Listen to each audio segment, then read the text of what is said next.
What's up, everyone? Welcome back to another review, and this time we're taking a look at Free Willy.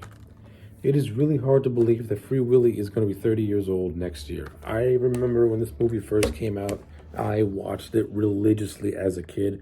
I thought it was one of the greatest movies I've ever seen.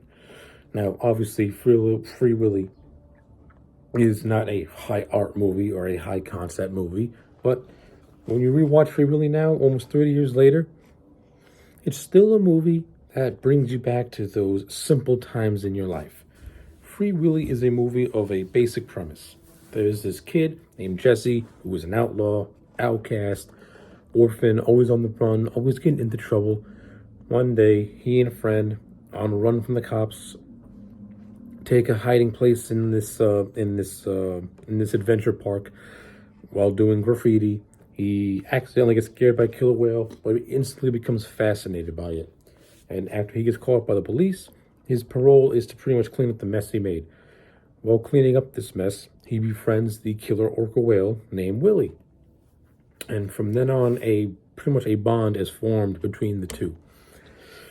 That's pretty much the overall premise of Free Willy, and it works. Like, it really, really works. This is one of the better, child befriends an animal that he has a kinship with type of movies. It's done with several types of animals. This is one is being done with the killer orca whale, and it works. The actor Jason James Richter, who plays the character who plays Jesse, who was our lead, I overall thought for the most part, he did a very solid job. I didn't mind him as an actor. I mean, yeah, there are certain scenes where his acting is clearly being forced, and clearly he's falling flat because he's not seasoned. But in other scenes, I think he holds himself really, really well. The scenes with Willy are very, very heartwarming.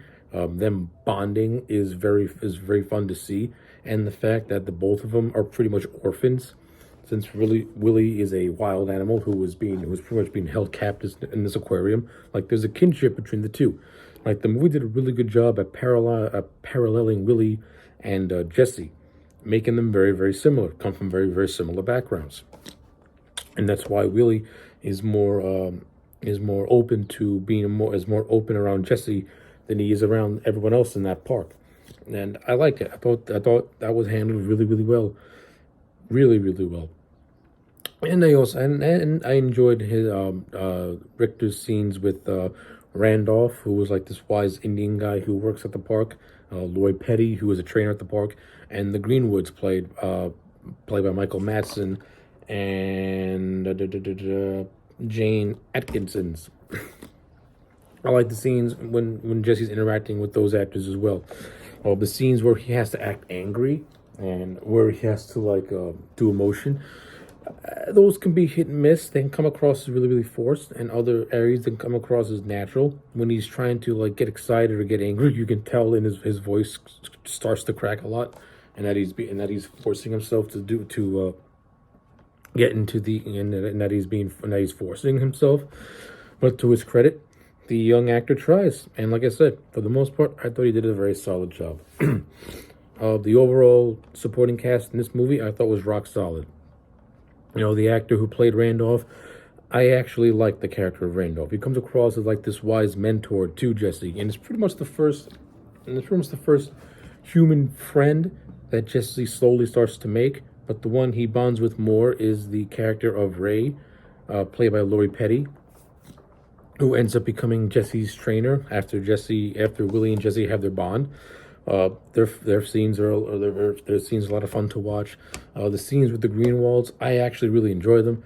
I like Michael Madsen. I like seeing him in this movie, and I like the Greenwoods as a family overall. Like, they're trying to get Jesse to be as comfortable as he can within their house, but he's clearly resisting them, since Jesse is obsessed with trying to find his birth mother.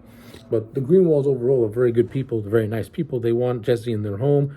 They want Jesse to feel like he's going to be in a stable family. But throughout the course of the movie, Jesse slowly starts to bond with them, particularly Glenn, played by Michael Madsen. And I like those scenes. I thought they were really, really well handled. Millicent Williamson also makes an appearance in this movie as Dwight, who is the social worker of Jesse. Uh, Micallef Wilson doesn't really have a whole lot of screen time in this movie, but the scenes that he's in, I do enjoy it, and I like the scenes that he does have with the character of Jesse, where he can come across as really annoyed with him, but at the same time, you can tell that he genuinely cares about wanting Jesse to do good by himself, and is trying to steer him in the right direction. So, I like it. I like it. Like the white serves a purpose in this movie. Of course, you got the great Michael Ironside, who plays the villain Dial, who's the one who pretty much orchestrated Willy's capture to go into this park so he can make money off of it. And then he tries to stage this whole thing where he wants Willy's tank to, or he tries to drain out Willy's tank as a way to kill the whale, so that way he can collect the insurance money. Because Willy's first big actual performance ended up being the bust because Willy got scared. So now he's trying to collect the insurance money, and this leads to a very entertaining and dramatic third act. It's not like a balls to the wall action-packed scene, but it's pretty much a race against time, and I thought it was handled really, really well. And of course, all leads to the iconic scene of Willy jumping over the wall, as you see on the cover of the Blu-ray. So I thought the build-up to that was all well done. So yeah. The movie's full, and the movie also has like its weakest moments too. Like, we see when we first meet Jesse, he's with his three friends. They don't really add much to the story except for one named Perry, played by Michael Bacall, who is constantly trying to get Jesse to join him to go to California to do some stuff. The movie doesn't really say what it is that the character Perry is going in for.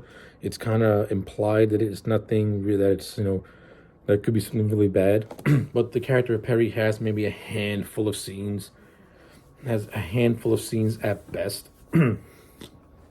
So yeah, and there's that. And the story itself is not really overly thought-provoking. It's very predictable, but it's a fun predictable. Because even though you know what's going to happen, the movie itself keeps you entertained enough, and the actors are likable enough, and the story is, for the most part, realistic enough that you can forget that you've seen the boy and his pet, whatever, and just apply it and just be like, yeah, it may be the story of a boy and his pet, whatever, but it's still a good movie.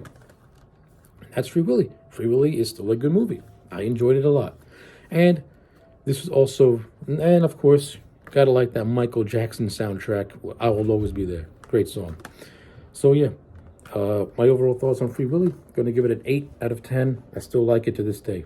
Anyway, those are my thoughts. Let me know yours in the comment sections down below. Like the video and subscribe, and I'll check you back next time for more.